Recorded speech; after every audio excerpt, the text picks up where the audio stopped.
Nana Asma'u, the daughter of Shehu Uthman Dan Fodio, the founder of the Sokoto Caliphate, sat at the intersection of Sufism, cultural and political reform in a society not yet touched by colonialism. The catalyst for Nana's prolific knowledge was not only her father and family scholarship, but also the values of the Qadiri Sufi order. Nana mobilized countless people on the path of knowledge acquisition and dissemination. Her method of teaching a seemingly foreign message to an indigenous people was informed by a nuanced understanding of language and her context. Nana was trained in the Islamic sciences and was a polyglot, mastering Arabic, Hausa, Fulfulde, and Tamajik. Her ability to convey the fundamental tenets and practices of Islam in the vernacular while educating both men and women is exemplified in her poetry.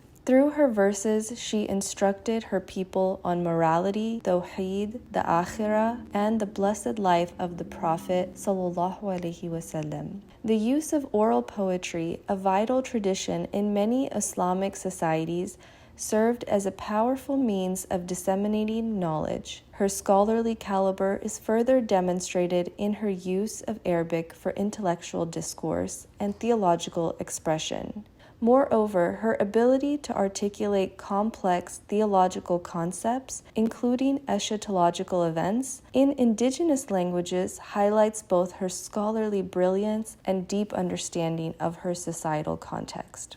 She established the Yan Taru, a system of female scholarship and grassroots education, ensuring the translation of Islamic knowledge, literacy, and leadership among women in West Africa. Yan Taru was established as a response to the reemergence of the Bori, a cult of spirit possession. Asma'u appropriated the visual language of the Bori and redefined it to express the authority of the female instructors. Female scholarship was integral to the civilizational paradigm of the Sokoto community, as exemplified by Dan Fodio, who received education from the women in his family. The education of both genders was a cornerstone of the Qadiri Sufi tradition, reflecting an orthodox practice of Islam that thrived in the region. However, this tradition suffered in the post-colonial era as paradigms of education and literacy came under scrutiny. European narratives often dismissed the region's historical intellectual traditions, portraying them as non-existent before colonial intervention. The removal of Arabic script from official use and the institutionalization of the Latin script effectively rendered one of the most literate territories illiterate. Yet the women of the Yan Taru lineage did not suffer from this historical amnesia, demonstrating that Asma'u's legacy endures.